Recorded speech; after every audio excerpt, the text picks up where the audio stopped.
C'est une joie pour Cécile et moi d'être avec vous ce matin dans ce beau car vers le Seigneur et de lui rendre notre hommage, notre adoration et aussi de partager la scène et ce dernier chant que nous venons de chanter, eh bien, introduit bien ce que j'aimerais partager avec vous ce matin. Alors, en regardant, j'apprécie beaucoup votre table qui en fait est un établi, hein, voilà, et je trouve que ça rend bien compte de ce qu'est l'Église. L'Église, eh bien, c'est un chantier, c'est une construction qui est en cours. Et puis, je sais pas, vous devez voir des chantiers, hein, tout n'est pas toujours très propre, très rangé sur un chantier. Ça bouge, ça vit, voilà. Mais c'est pas toujours propre et rangé, voilà. Et je trouve que ça donne une bonne église, une bonne image de l'église, et l'église est en construction. Alors ce matin, je propose de méditer, je crois que vous l'avez déjà affiché devant vous là, un mot d'ordre que Jésus a donné à ses disciples et qui nous est aussi adressé.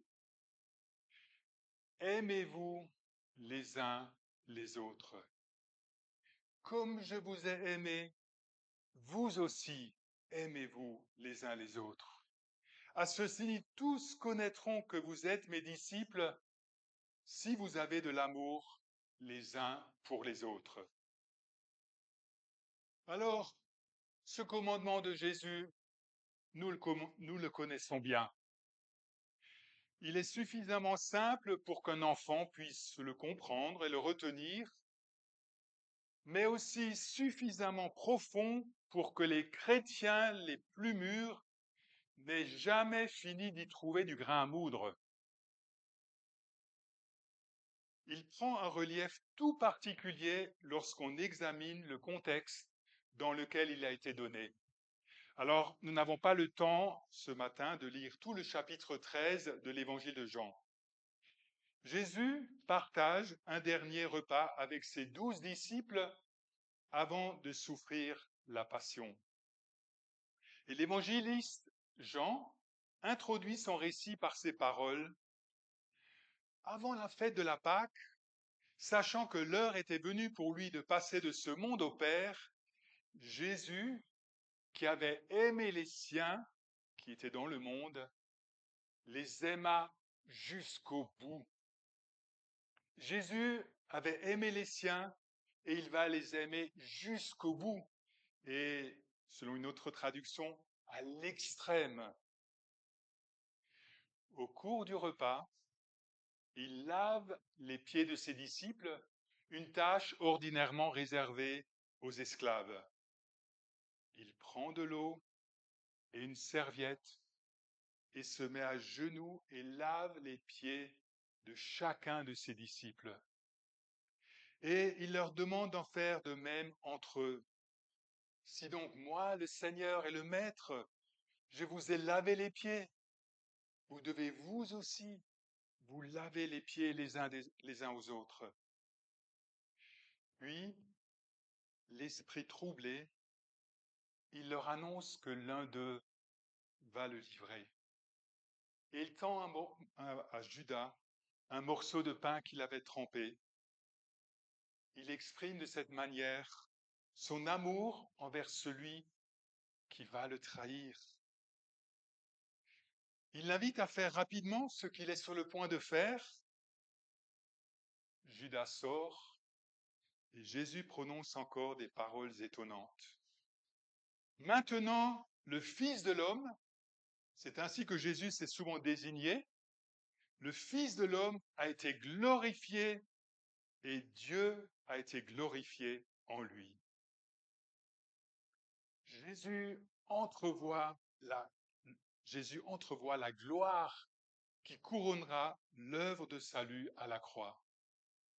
Mais en filigrane, il fait allusion aux souffrances extrêmes, au don de sa vie qu'il acceptera par amour pour les siens. Alors, c'est dans ce contexte que Jésus commande à ses disciples, en les appelant mes enfants ou mes chers enfants, aimez-vous les uns les autres. Comme je vous ai aimé, vous aussi, aimez-vous les uns les autres. À ceux-ci, tous connaîtront que vous êtes mes disciples, si vous avez de l'amour les uns pour les autres. L'amour est la nature de Dieu. Dieu est amour. Il nous aime d'un amour sans mesure et il nous en donne des preuves concrètes. Si on y réfléchit, cela nous dépasse. Jésus, qui est Dieu fait homme, est à genoux devant les hommes pour les servir et leur laver les pieds. Il témoigne toute son affection à celui qui va le trahir pour un peu d'argent. Il prend sur lui tous nos péchés et subit le supplice le plus atroce, la crucifixion, pour que nous puissions être réconciliés avec Dieu, vivre une relation d'amour avec lui, mais aussi les uns avec les autres. Remarquez, le Maître de l'univers ne nous sauve pas par une démonstration éclatante de sa puissance, mais par un acte de dépouillement, de vulnérabilité, de faiblesse totale, jusqu'à la mort. Ce qui me touche, c'est que Dieu n'est pas resté dans une tour d'ivoire. Il a mis les mains dans le cambouis. Parce qu'il nous aime, il a partagé notre condition humaine, il a souffert. Je ne connais pas d'autre Dieu qui s'abaisse ainsi devant les hommes, se met à leur service et prend pleinement part à leur souffrance. C'est l'une des raisons fondamentales, je crois, pour lesquelles nous croyons en Jésus-Christ, pour l'aimer et le servir. Et lorsque nous sommes assaillis par le doute face à certaines souffrances humaines qui dépassent l'entendement, nous pouvons trouver de l'apaisement au pied de la croix en repensant aux souffrances que le Fils de Dieu a endurées par amour pour nous. Si l'amour est la nature de Dieu, il n'est pas étonnant qu'il soit aussi la marque de fabrique de ses disciples. En reconnaissance pour tout l'amour reçu, nous sommes appelés à le vivre entre nous et à le partager autour de nous. Nous sommes invités à ressembler à Jésus, notre Maître, et à imiter son exemple. Comme je vous ai aimé, vous aussi aimez-vous les uns les autres. Comment cet amour est-il appelé à se traduire concrètement dans nos relations les uns avec les autres au sein de l'Église? Alors, dans le chapitre 13, Jésus ne donne pas de précision. Nous avons son exemple, et c'est déjà énorme. Alors, je vous propose quelques pistes. Aimer, c'est s'intéresser réellement à l'autre.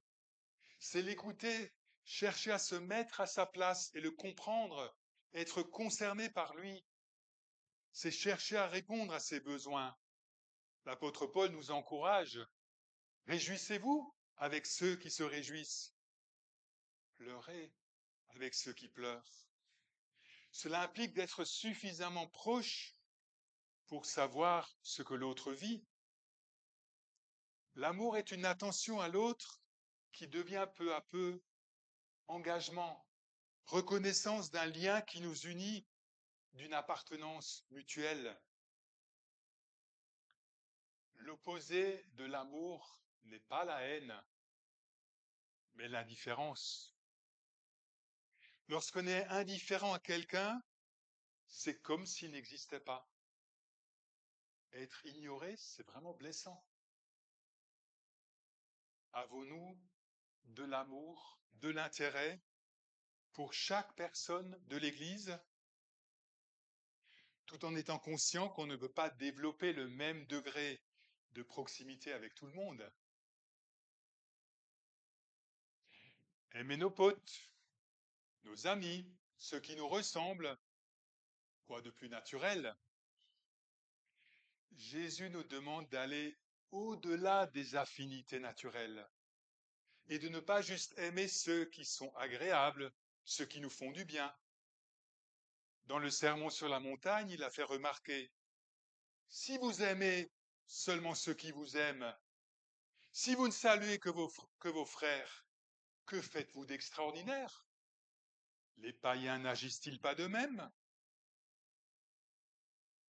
Nous sommes appelés à aller au-delà de ce qui est ordinaire et à nous donner pour les autres, à faire passer leurs intérêts avant les nôtres et à les servir.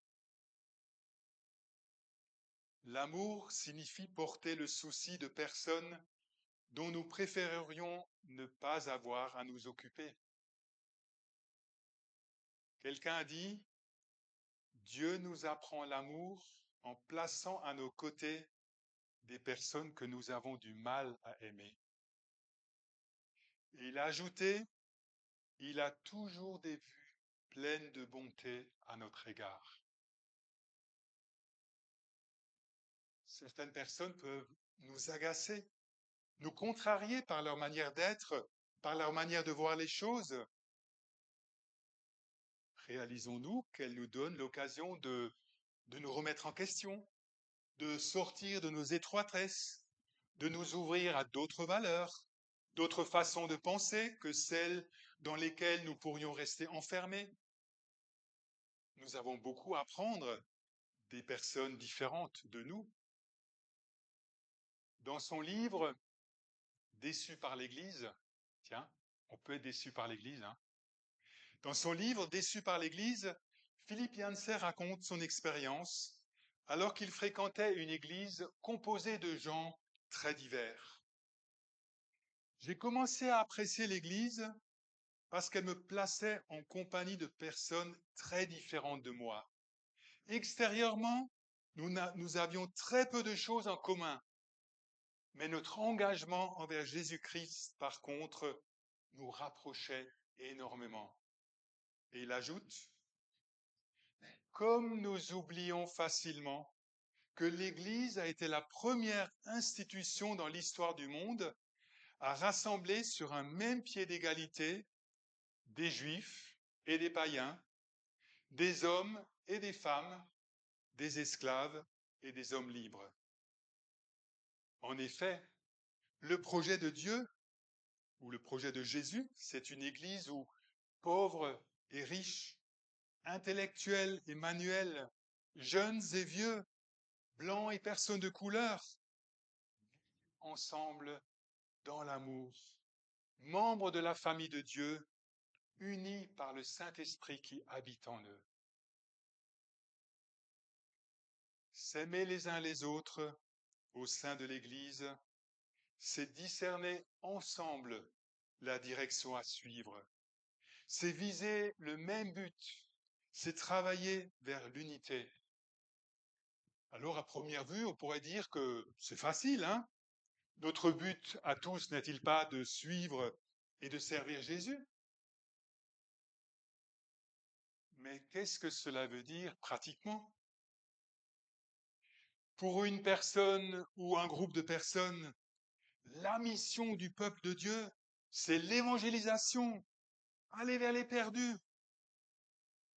Pour un autre, le but premier de l'Église, c'est de louer, d'adorer Dieu.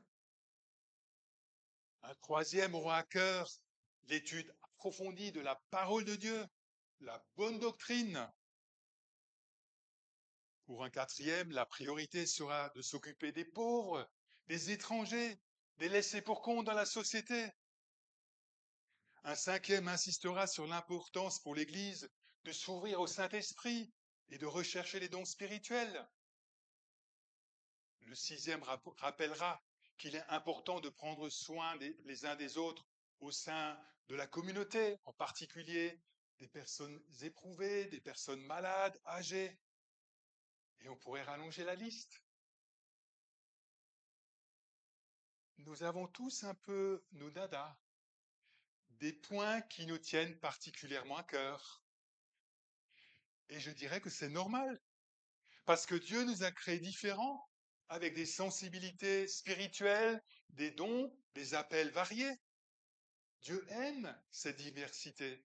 Elle est précieuse pour lui et il souhaite qu'elle soit valorisée. Toutes ces dimensions ont leur place dans l'Église. Aucune n'est à mépriser ou à dénigrer. Mais parfois, notre sensibilité, notre appel nous tiennent tellement à cœur que nous pensons que toute l'Assemblée devrait partager nos idées, se rallier à nous et nous suivre. La démarche découle d'un désir louable de servir le Seigneur et de faire avancer son Église. Mais posons-nous la question, notre démarche est-elle empreinte d'amour, de l'esprit de service, du désir d'écouter, de mettre en valeur les points de vue de nos frères et sœurs? Ou ne pensons-nous qu'à nous-mêmes, à faire passer nos convictions, ce qui finalement se rapproche plus de l'égoïsme, de l'égocentrisme, que de l'amour don de soi que Jésus nous recommande? Au sein de l'Assemblée nationale française, nos députés nous donnent actuellement un exemple flagrant de ce que cela donne lorsque chaque parti ne pense qu'à lui-même, cherche à imposer son programme et refuse de faire des pas vers les autres. Petite trêve, les Jeux Olympiques. Qu'est-ce qui nous attend? On ne sait pas trop. L'amour entre frères et sœurs dans l'Église n'est pas une juxtaposition d'envie, de désir, de convictions individuelles, d'autant plus que la tendance naturelle est de chercher à tirer la couverture à soi. Nous avons besoin de nous placer ensemble devant le Seigneur et de chercher sa volonté. Quel est son projet pour notre Église? Sur la base de la parole de Dieu et sous la conduite du Saint-Esprit, nous cherchons à discerner dans quelle direction aller pour que notre fraternité se fonde sur des priorités et des projets communs. C'est quand chacun peut dire nous que peut se développer l'amour fraternel. Alors sur ce chemin, on est constamment en route. Avancer ensemble demande d'être humble, d'écouter réellement les autres, de renoncer à imposer son point de vue, de laisser le Saint-Esprit forger des convictions et orienter. Et parfois cela demande du temps. Alors inévitablement apparaissent des désaccords, des tensions, des conflits. On se blesse. Il n'y a pas de quoi être surpris. La question est de savoir comment nous gérons ces situations. Alors, voilà, ce matin, ce n'est pas le moment de parler de la manière de gérer des conflits. Jésus a dit, comme je vous ai aimé, aimez-vous les uns les autres. Jésus s'est mis à genoux devant ses disciples et les a servis. Jésus a donné sa vie à la croix pour nous faire grâce de nos fautes, pour nous pardonner tous nos péchés. Et l'un des plus beaux cadeaux, l'une des plus belles contributions de la foi chrétienne, c'est le pardon. Le pardon. Pardonner, c'est libérer l'autre. Pardonner, c'est aussi se libérer soi-même de ce qui nous tient prisonniers, qui tue notre joie, nous dévore à petit feu. Le pardon est une puissance que Dieu met à notre disposition. C'est le chemin vers la liberté et la réconciliation.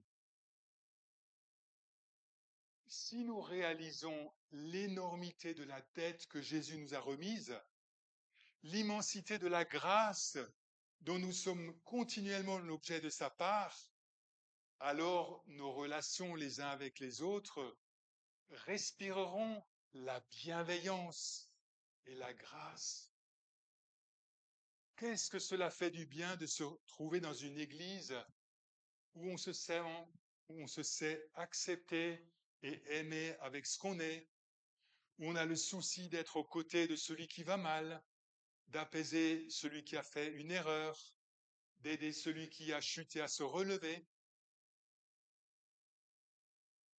Une communauté où l'amour est vécu concrètement a un impact fort. Jésus le précise dans son commandement, à ceux-ci, tous connaîtront que vous êtes mes disciples si vous avez de l'amour les uns pour les autres. L'amour les uns pour les autres. Une telle église reflète Dieu. Elle permet à ceux qui l'observent de savoir qui est Jésus et leur donne envie de le connaître et de faire partie de sa communauté. L'Église est invitée à être tournée vers l'extérieur, à ouvrir ses portes, à accueillir et à intégrer en son sein les personnes qui arrivent. Dans un monde caractérisé par la compétition, la performance, le paraître, le jugement, les gens aspirent à des relations vraies et empreintes de grâce, un amour authentique. À la fin du IIe siècle, Tertullien rapportait que des opposants à l'Évangile faisaient remarquer au sujet des chrétiens, voyez comme ils s'aiment entre eux et comme ils sont prêts à mourir les uns pour les autres. Nous devons reconnaître que de nous-mêmes, nous n'avons pas la capacité d'offrir un tel amour. Notre tendance naturelle, c'est l'égoïsme. C'est d'être centré sur nous-mêmes, préoccupé de nos intérêts et de notre désir d'être aimé. Plus ou moins cabossés par des blessures de l'enfance ou par le cours de la vie, nous attendons des autres qu'ils comblent nos besoins, nos manques, nos vides. Une phrase d'une confession de péché m'a fait réfléchir. Seigneur, nous le confessons devant toi aujourd'hui. Nous comprenons l'amour du prochain comme de la simple cordialité.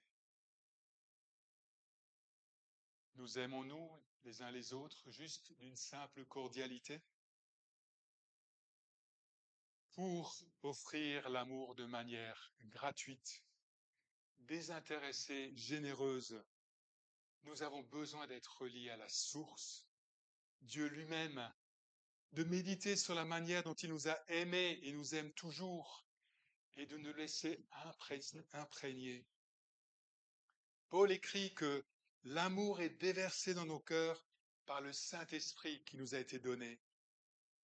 L'amour est le premier fruit de l'Esprit en nous.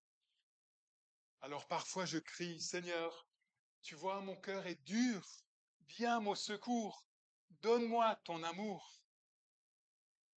Nous avons besoin de venir au pied de Jésus pour lui demander de nous aider à voir les autres comme lui les voit et de nous remplir de son amour pour que nous puissions les aimer et les bénir en vérité et avec fidélité.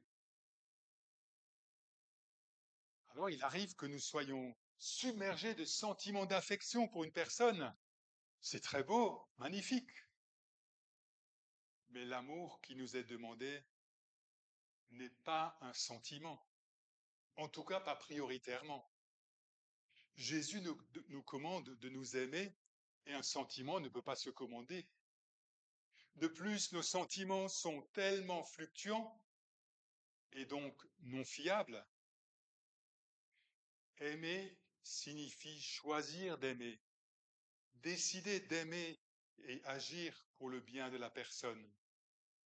C'est la manière dont je me comporte envers l'autre qui montre que je l'aime et non ce que je ressens à son égard.